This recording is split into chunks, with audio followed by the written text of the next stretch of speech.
స్వతసిద్ధమైన దోషములు లేవు. मन स्वयं कभी गलतियां नहीं करता, ఇంద్రియముల యొక్క సహవాసం చేతనే మనసు మాలిన్యమవుతున్నది. केवल इंद्रियों के संपर्क में आकर मन में मैल आता है. కనుకనే సర్వశాస్త్రములు కూడాను మనస్సుకు మూడు దోషములు ఉన్నవని నిరూపించినవి. सभी शास्त्रों में यह प्रतिपादित किया गया है कि मन में 3 तरह के दोष होते हैं. మల విక్షేప ఆవరణములని మూడు.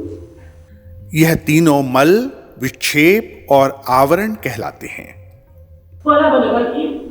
मल से तुम क्या समझते हो? మన జీవితంలో తెలిసియో తెలియకనో అనేక విధమైన యొక్క దోషములు చేస్తున్నాం. हम हमारे जीवन में जाने या अनजाने में कई गलतियां करते हैं. కేవలం ఈ జన్మము నుండే కాదు, ये गलतियां केवल इसी जन्म की नहीं हैं. ప్రతి జన్మమునందు కూడాను అనేక తరముల నుండి కూడాను ఈ యొక్క దోషములు మనం ఆచరిస్తూనే వస్తున్నాం. अनेक जन्मों में ये गलतियां की गई हैं. కనుక ఈ దోషముల యొక్క మాలిన్యము తరముల నుండి యుగముల నుండి కూడాను మార్పు చెందక చిత్తము పైన చిత్రింపబడుతూ వచ్చాయి. जो भी गलतियां मन के द्वारा की जाती हैं वे चित्त पर अंकित होती जाती हैं और अनेक जन्मों में इकट्ठी होती जाती हैं. ఈ అర్థం పైన మాలిన్యం ఉండినప్పుడు మన యొక్క స్వరూపము ఏమాత్రం కూడా సుస్పష్టంగా గోచరం కాదు. जब गंदगी और धूल आईने पर जमा हो जाती है तो हमें हमारा प्रतिबिंब आईने में स्पष्ट नहीं दिखाई देता. ఈ కారణము చేతనే మానవుడు తన స్వస్వరూపాన్ని తాను దర్శించుకోలేకపోతున్నాడు, గుర్తించుకోలేకపోతున్నాడు. यही कारण है कि मनुष्य स्वयं का सही स्वरूप देखने में सक्षम नहीं हो पाता.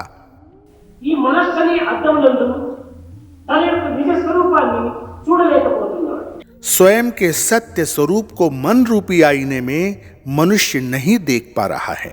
కనుక ఈ అర్థములకు చేరినటువంటి మాలిన్యాన్ని శుద్ధపరచడానికి తగిన కృషి చేయాలి. इसलिए हमें इस मन रूपी आईने पर लगी धूल को साफ करने का प्रयास करना चाहिए.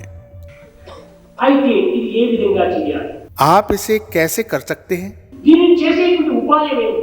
यह करने का क्या उपाय है? ఏ మార్గమును అనుసరించి ఇది పరిశుద్ధం కాగలదు? हमें हमारे मन को साफ करने के लिए कौन सा रास्ता अपनाना होगा? ఇది మానవుని యొక్క ఆహార విహారముల చేత ఇది పరిశుద్ధం గావించుకోవచ్చు. आहार और व्यवहार के द्वारा हम हमारे मन को स्वच्छ और पवित्र कर सकते हैं. పాస్ట్ ఇస్ పాస్ట్, గడిచిపోయేది గడిచిపోయేది. जो बीत गया सो बीत गया.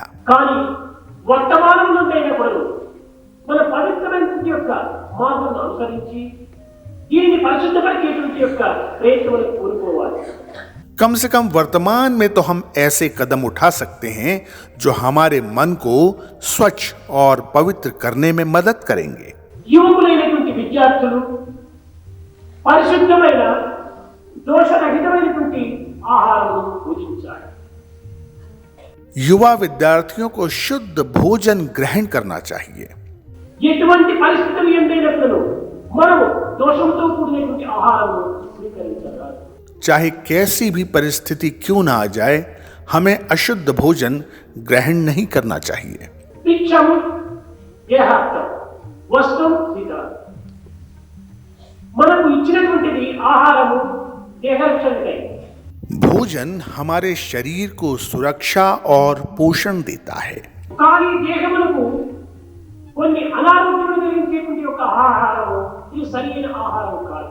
परंतु हमें ऐसा भोजन ग्रहण नहीं करना चाहिए जिसके कारण हमारा शरीर बीमार हो जाए. దీన్ని భగవద్గీత యందు పాత్ర శుద్ధి, పాత శుద్ధి, పదార్థ శుద్ధి అత్యవసరం అన్నారు. यही बात भगवत गीता में भी कही गई है. जैसे पात्र शुद्धि अर्थात बर्तन की शुद्धता, पाक शुद्धि अर्थात भोजन बनाने की शुद्धता और पदार्थ शुद्धि अर्थात भोजन सामग्री की शुद्धता के रूप में वर्णित किया गया है. ఈనాడు మనం భుజించేటువంటి యొక్క పదార్థములు ఏ విధంగా మనకు లభించినవి?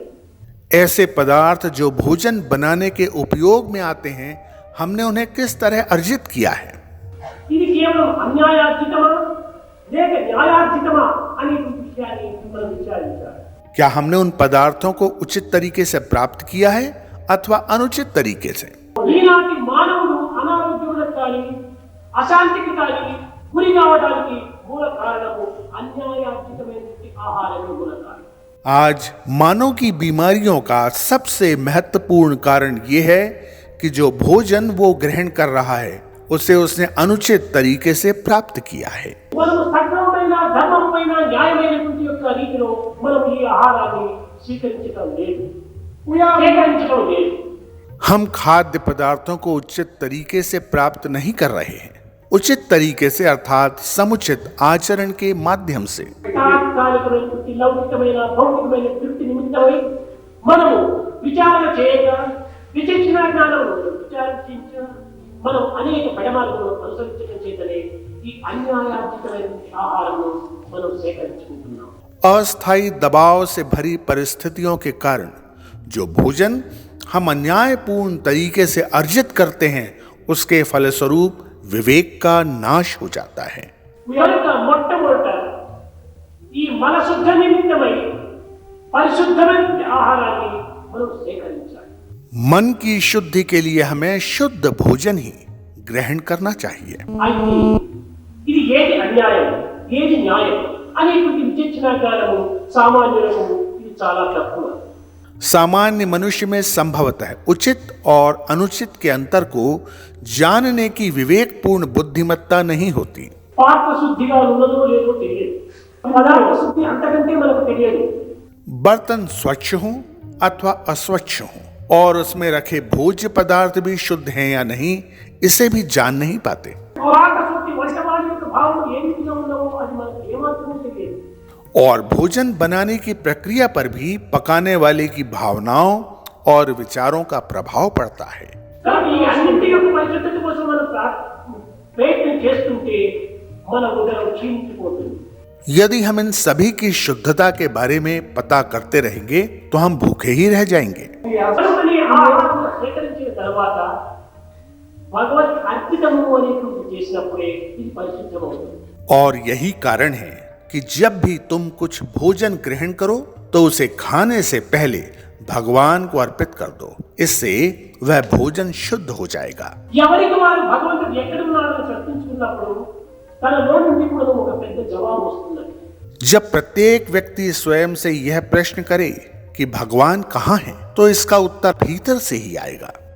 అహం వైశ్వానరో భూత్వా ప్రాణినాం దేహమాశ్రితః ప్రాణాపాన సమాయుక్తః పచాన్యం చతుర్విధం.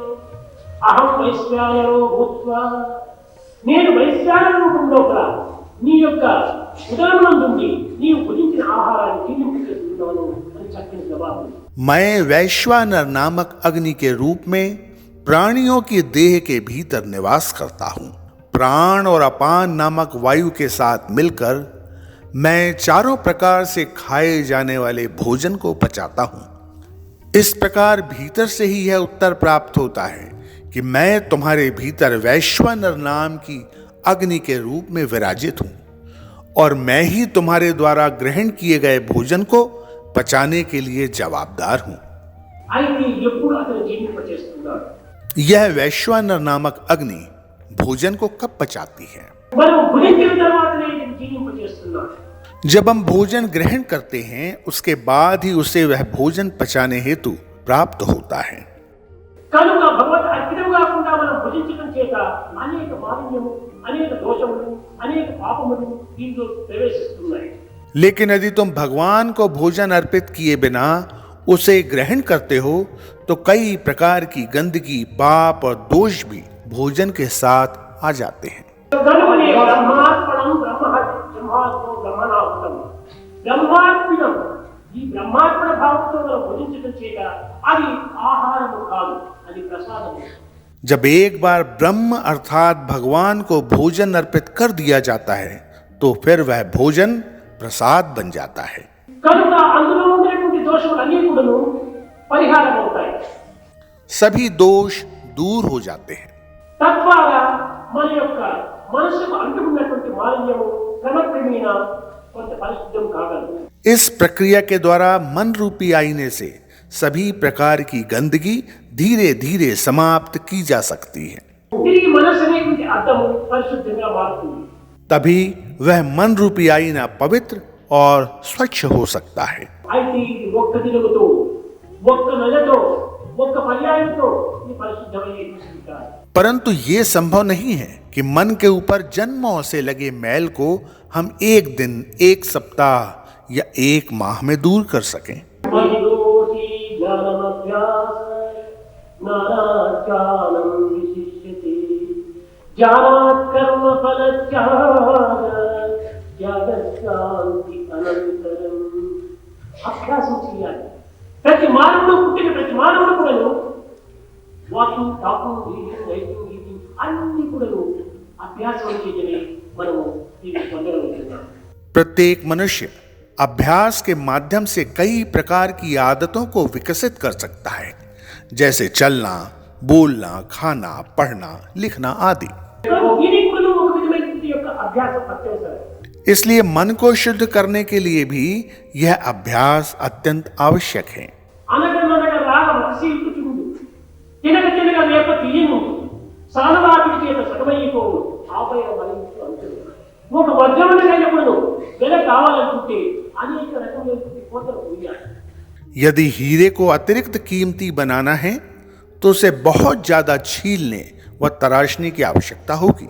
బంగారు కూడా పరిశుద్ధమైన అపరంజిగా ఉండాలనుకుంటే అనేక పర్యాలు దీన్ని కాంచి పరిశుద్ధం గావించాలి. यदि तुम सोने की कीमत बढ़ाना चाहते हो तो तुम्हें उसे शुद्ध करने के लिए आग में रखना ही होगा। అదే విధమైన మన యొక్క మానవత్వం అనేటువంటి యొక్క మనస్తత్వాన్ని దీన్ని కూడా సంస్కరింప చేసుకోవాలి. इसी पद्धति से हमें हमारे मन को शुद्ध करने की आवश्यकता है। ఈ విధంగా చేయడం చేత మనస్సుకు అంటినటువంటి మాలిన్యము కొంతవరకు తీరగలదు.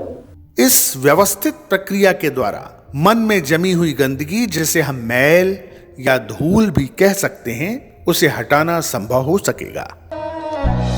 समस्त लोक